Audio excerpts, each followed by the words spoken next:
Merci beaucoup pour la parole. Moi, c'est Dr Leïk Palawele.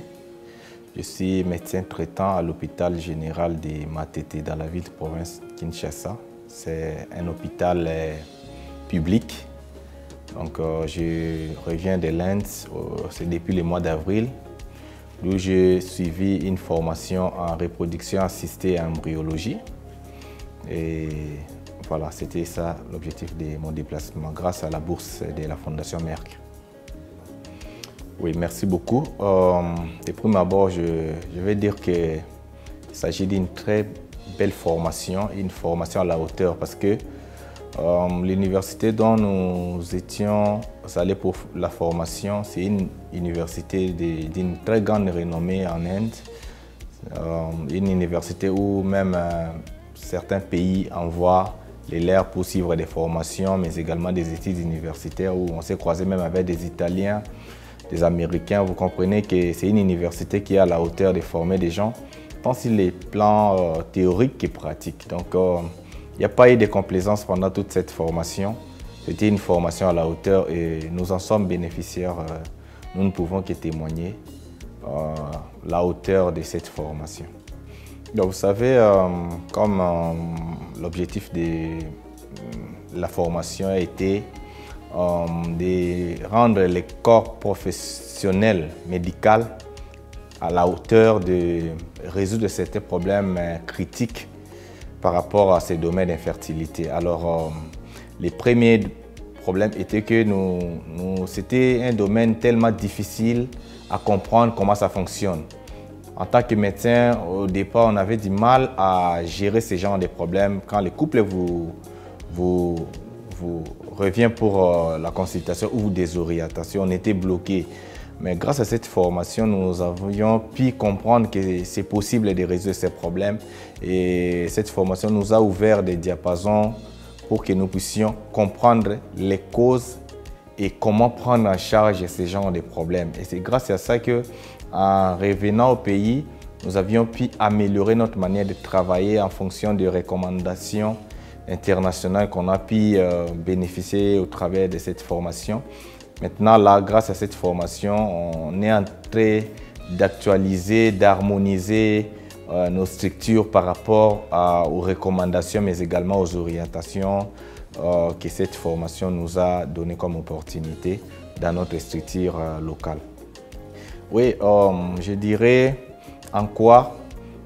Je dirais cette formation m'a donné une connaissance théorique, mais également pratique sur la prise en charge des problèmes d'infertilité du couple. Je m'explique. Par rapport à moi en tant que soignant, je l'ai dit que je bénéficiais des connaissances théoriques et pratiques qui m'ont aidé à actualiser, mais également à améliorer notre manière de prise en charge. Mais par rapport à mes patients, ça m'a aidé à sensibiliser mes patients, à les orienter dans leur démarche pour la solution de leurs problèmes. Vous savez que c'est un problème tant sur les plans psychologiques que médical. Donc c'est un problème dont la prise en charge est multidisciplinaire. Vous allez voir, les rôles des psychologues est là, les rôles des médecins est là. Tout ça parce que ça influe directement sur les personnages de la personne. On est en train de se poser la question, est-ce que c'est la femme qui est la cause? Et souvent, on a jeté l'éponge chez la femme. Mais aujourd'hui, au travers de cette formation, on a compris que nous, les hommes, on a une grande part de responsabilités. Voilà, au travers de cette formation, on comprend qu'il faut prendre en charge tous les deux qui font partie du couple. Et peut-être vous pouvez découvrir que la cause, c'est l'homme, alors que jadis, on se disait non, c'est la femme qui n'est pas fertile. Et voilà, c'est quelque chose qui nous a aidé à changer notre perspective de voir les choses et ça nous aide également à expliquer à nos patients la manière où on peut les aider pour ne pas toujours jeter l'éponge chez l'un ou l'autre dans les couples.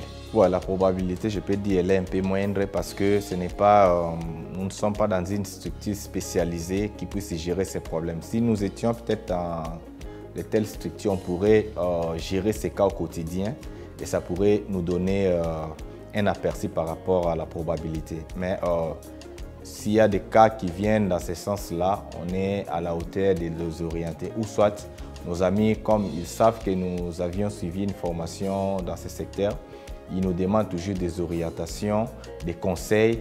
Et je crois que c'est dans ce sens-là que nous agissons pour l'instant parce que nous n'avons pas encore un centre spécialisé en prise en charge de la procréation médicalement assistée.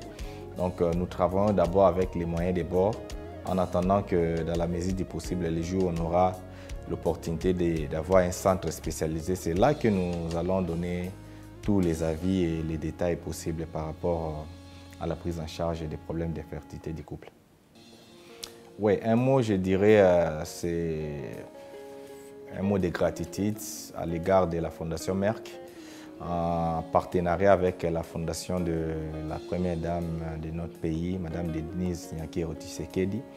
Je crois que la Fondation Merck est et demeure toujours utile parce qu'elle est en train de booster, d'investir grandement dans la jeunesse africaine. Et cela a un impact tellement positif que nous ne pouvons qu'encourager ce genre d'initiatives pour que non seulement nous, mais ceux qui viennent après nous bénéficient également de ce genre d'opportunités. Et je crois l'idéal serait qu'après un bon moment, que les pays africains qui ont connu ce genre de problèmes puissent trouver solution à leurs problèmes au lieu toujours de recourir à une tierce main pour une prise en charge dans ces domaines-là. Mais je crois que la Fondation Merck a bien travaillé, continue à bien travailler. Et tout ce qu'on peut faire, c'est de leur dire d'aller de l'avant et que le meilleur soit le leur. Et on est là, nous sommes toujours disponibles pour répondre aux invitations de la Fondation Merck. Et je crois que c'est le plus important pour nous.